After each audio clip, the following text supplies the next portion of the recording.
Assalamualaikum warahmatullahi wabarakatuh. Perkenalkan, nama saya Amelia Figatea dengan NPM 0227221156. Jadi pada kesempatan kali ini saya akan mempresentasikan materi tentang akuntansi untuk operasi cabang.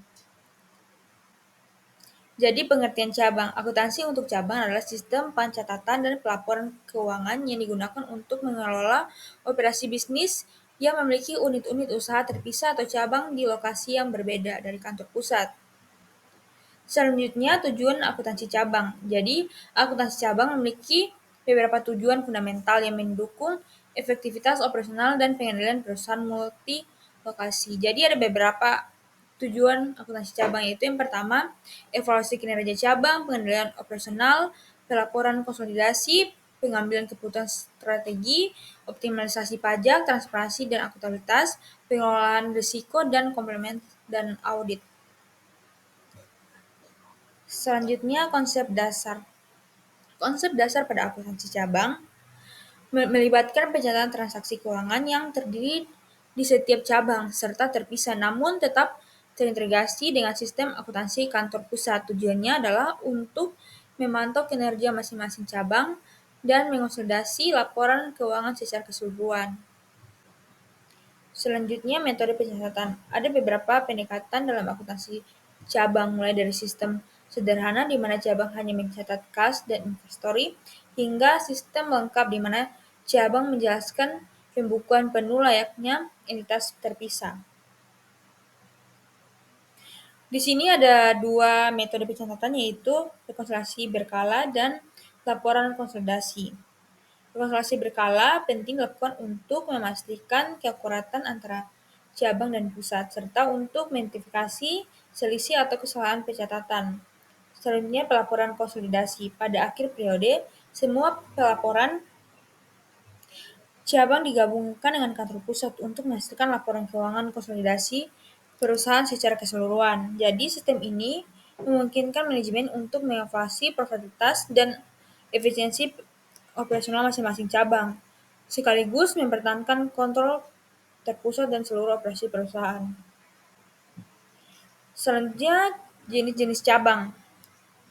Cabang diklasifikasi berdasarkan 5 kriteria utama. Berdasarkan tingkat otonomi, terdapat cabang sepenuhnya dikenakan kantor pusat, cabang semi-otonomi dan kewenangan operasional terbatas, dan cabang otonomi yang berpotensi independen dari fungsi operasional.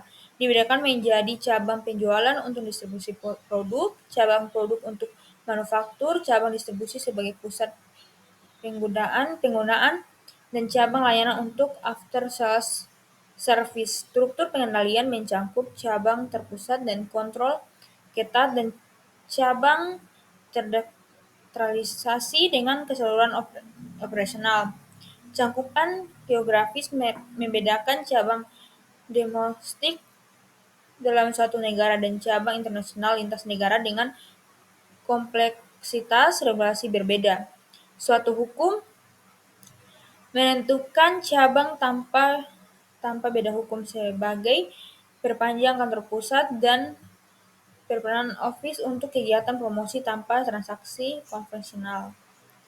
Selanjutnya, kesimpulan. Jadi, kesimpulan dapat saya ambil di sini adalah akuntansi untuk operasional cabang adalah sistem manajemen keuangan terintegrasi yang mencatat dan melaporkan aktivitas cabang dengan kantor pusat, mulai penggabungan untuk evaluasi kinerja, pengendalian operasional, dan pelaporan konsolidasi. Jadi sistem ini disesuaikan dengan karakteristik cabang berdasarkan tingkat otonomi, fungsi operasional, struktur pengendalian, cakupan geografis, dan status hukum yang berbeda-beda. Implementasinya mengintegrasi pencatatan transaksi, pengendalian persediaan, akuntansi biaya, dan sistem pengajian dan otomatis, serta pengendalian internal yang kuat untuk mencegah kesalahan. Sebagai instrumen strategis, akuntansi cabang memungkinkan perusahaan mengoptimalkan kerja operasional, mengelola kasih sumber daya efisien, dan membuat keputusan bisnis yang tepat untuk meningkatkan konformitas perusahaan dan dalam meningkatkan bisnis modern.